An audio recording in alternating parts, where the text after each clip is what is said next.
A pleasant welcome to Psycho Spiritual Awakening. The personality of Jesus and the three-dimensional spirituality.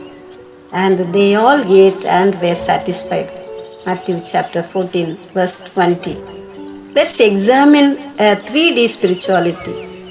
There is an upward movement of the heart toward God. There is an inward movement towards the self.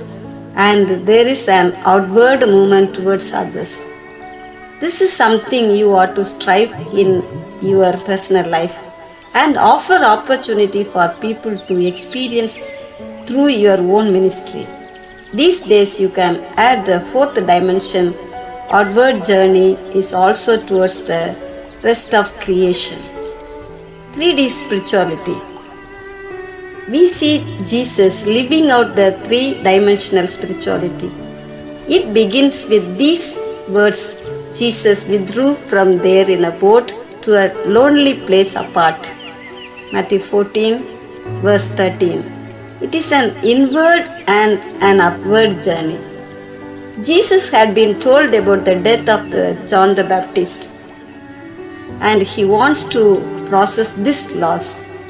Perhaps a personal loss for Jesus, but surely it's a preemption of what could be his own fate.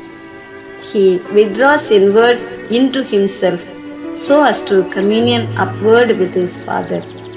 Jesus not denying his emotions, nor he's avoiding them. He just lives through them and processes them. His contemplative life is not an escape from life. He is not running away from this world and of people.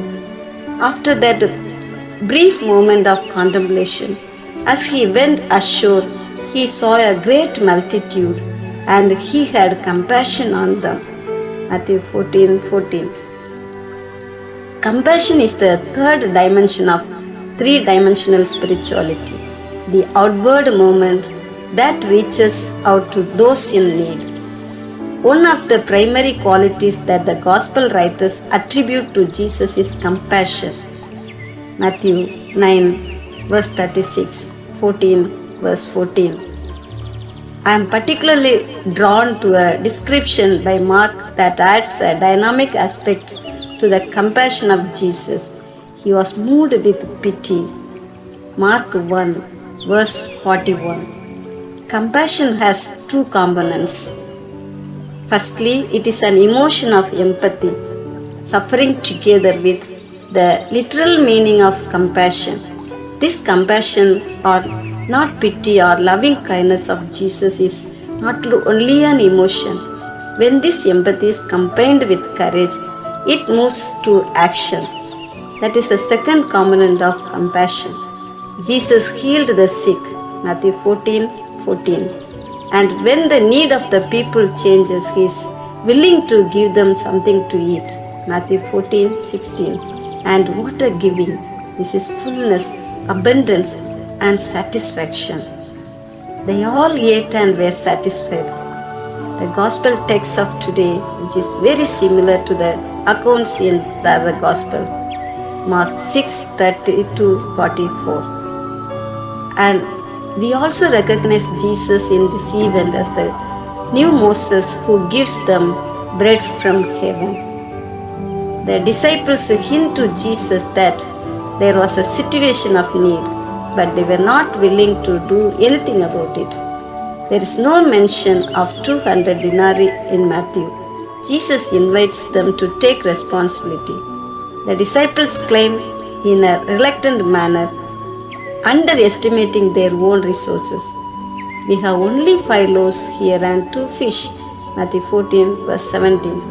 What they don't realize is 5 plus 2 are equal to 7, and 7 is fullness, perfection, generativity. Particularly when all that have is brought to Jesus, there is going to be a new creation of order and abundance. And those who ate were 5,000 men. Matthew 14:21. They all ate and were satisfied, and took up 12 baskets full of broken pieces left over. The 12 stands not only for the tribes of Israel but also the new community of the 12 that Jesus had found. The community will be the source of abundance not only for the lost sheep of the house of Israel but for the people of all nations. Matthew 28 verse 19. And today we are part of this community of abundance.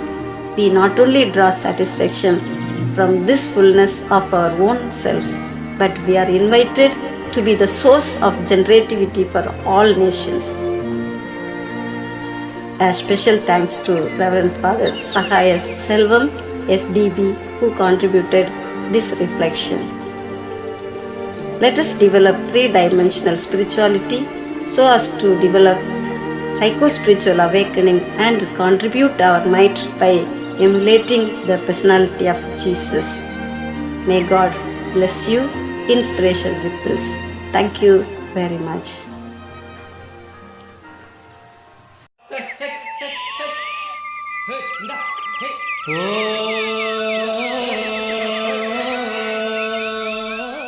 மெய்ப்பனும் செய்தி நிறைவாக்கும் இறைவாக்கு.